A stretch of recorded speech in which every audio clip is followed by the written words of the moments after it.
रास्ता बनाया जिस रास्ते से हम यहां पहुंचे हैं। और इसलिए हमारा कर्ज बनता है।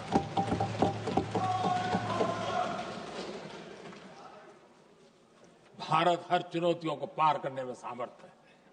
वंदे मातरम के भाव की वो ताकत है।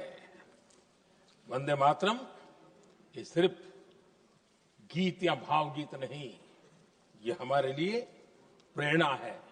राष्ट्र के प्रति कर्तव्यों के लिए हमें झकझोरने वाला काम है और इसलिए हमें निरंतर इसको करते रहना होगा।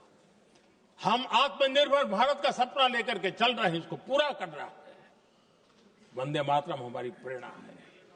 हम स्वदेशी आंदोलन को ताकत देना चाहते हैं। समय बदला होगा, रूप बदले होंगे, लेकिन पूज्य गांधी ने जो भाव व्यक्त किया था उस भाव की ताकत आज भी मौजूद है और वंदे मातरम हमें जोड़ता है। देश के महापुरुषों का सपना था स्वतंत्र भारत का। देश की आज की पीढ़ी का सपना है समृद्ध भारत का। आजाद भारत का सपने को सिंचा था वंदे भारत की भावना है, वंदे मातरम की भावना ने। समृद्ध भारत के सपने को सींचेगा वंदे मातरम की भावना। उसी भावना को लेकर के हमें आगे चलना है और हमें आत्मनिर्भर भारत बनाना। 2047 में देश विकसित भारत बन के रहे।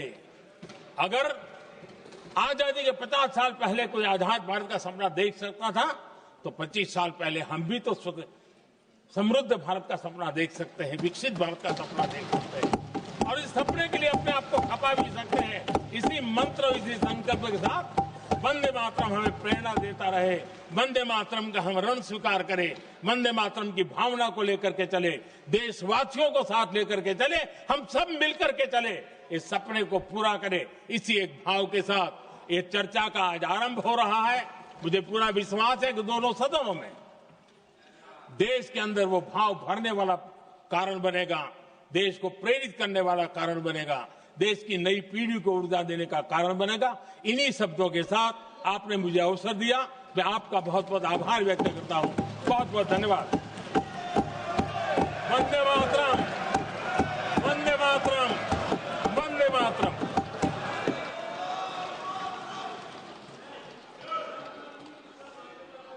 श्री गौरव गोगोई।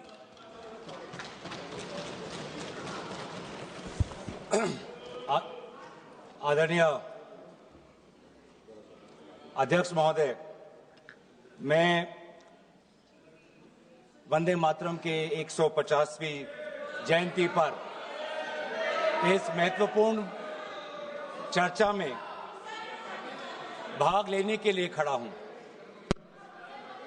और अपने वक्तव्य के शुरुआत में मैं बंगाल के उस पवित्र भूमि को नमन करना चाहता हूं, जिस भूमि से ईश्वर चंद्र विद्यासागर आए, राजा राम मोहन रॉय जी आए, बंकिम चंद्र चटर्जी आए, स्वामी विवेकानंद जी आए, औरबिंदो घोष जी आए, खुदीराम बोस आए, कबीर नजरुल इस्लाम जी आए, रविंद्रनाथ टैगोर जी आए और सुभाष चंद्र बोस जी आए।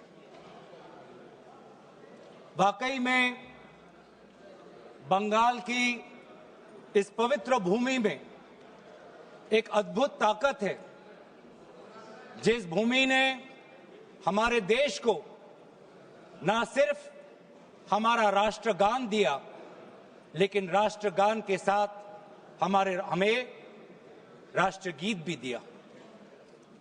और कहीं ना कहीं